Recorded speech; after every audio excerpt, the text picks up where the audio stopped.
Dear viewers, basic I স্কুলে সবাইকে স্বাগতম। বেসিক আই স্কুলের আজকের বেসিক্যাল ভিডিও, কিভাবে ঘরে বসে খাবার স্যালাইন তৈরি করা যায়। এখানে খাবার স্যালাইন তৈরি করার উপকরণগুলো রাখা হয়েছে। এই উপকরণগুলো দিয়েই আপনি ঘরে বসে খুব সহজেই খাবার স্যালাইন তৈরি করে নিতে পারেন। অনেক সময় দেখা যায় দোকান বন্ধ বা অনেক রাত খাবার স্যালাইন প্রয়োজন, আপনার হাতের নাগালে খাবার স্যালাইন নেই, তখন আপনি এই স্যালাইন তৈরি করে নিতে পারেন।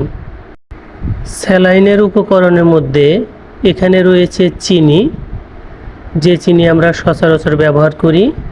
এখানে রয়েছে লবণ, খাবার লবণ সাদা। আর যেটা লাগবে 1 পোয়া পানি ধরে এমন একটা পাত্র, আর একটা পাত্র লাগবে আধা লিটার পানি ধরে এমন একটা পাত্র। এখন আমরা বিশুদ্ধ খাবার পানি এই 1 পোয়া মাপের পাত্রে ঢেলে নেব। এভাবে আমরা 1 পোয়া মাপের পাত্রে একদম বিশুদ্ধ পানি, যেটা আমরা টিউবওয়েল থেকে পেয়ে থাকি, সেই টিউবওয়েলের বিশুদ্ধ পানি 1 পোয়া মাপের পাত্রে নিয়ে নিলাম। এই পরিমাণ পানি হচ্ছে 1 পোয়া। আমি আধা লিটার মাপের পাত্রে 1 পোয়া পানি ঢেলে নিলাম।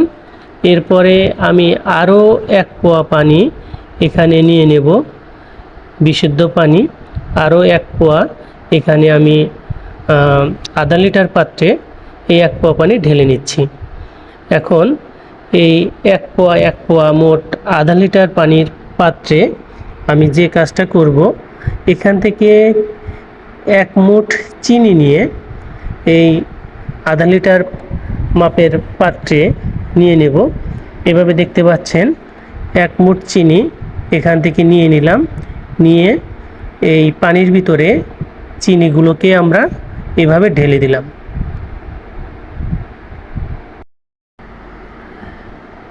এখন আমরা যে কাজটা করব তা হলো 3 আঙ্গুলকে একত্রে করে 1 চিমটি লবণ, দেখুন 3 আঙ্গুলকে একত্রে করে 1 চিমটি লবণ, অর্থাৎ এটুকু পরিমাণ লবণ। আমি আবার দেখাচ্ছি, 3 আঙ্গুল দিয়ে 1 চিমটি লবণ তুলে যতটুকু হয় সেই লবণটুকু এই পানির মধ্যে দিয়ে নিলাম।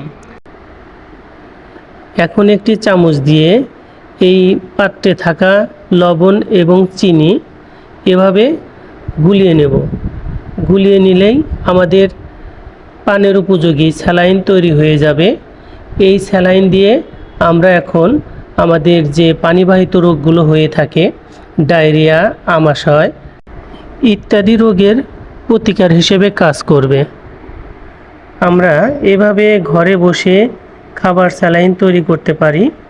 আর এই পদ্ধতিটা আপনি যখন অ্যাপ্লাই করবেন তখন খুব ভালো ফল পাবেন। এরকম বেসিক্যাল ভিডিও পেতে বেসিক আই স্কুলের সাথে থাকুন এবং চ্যানেলটিকে সাবস্ক্রাইব করুন।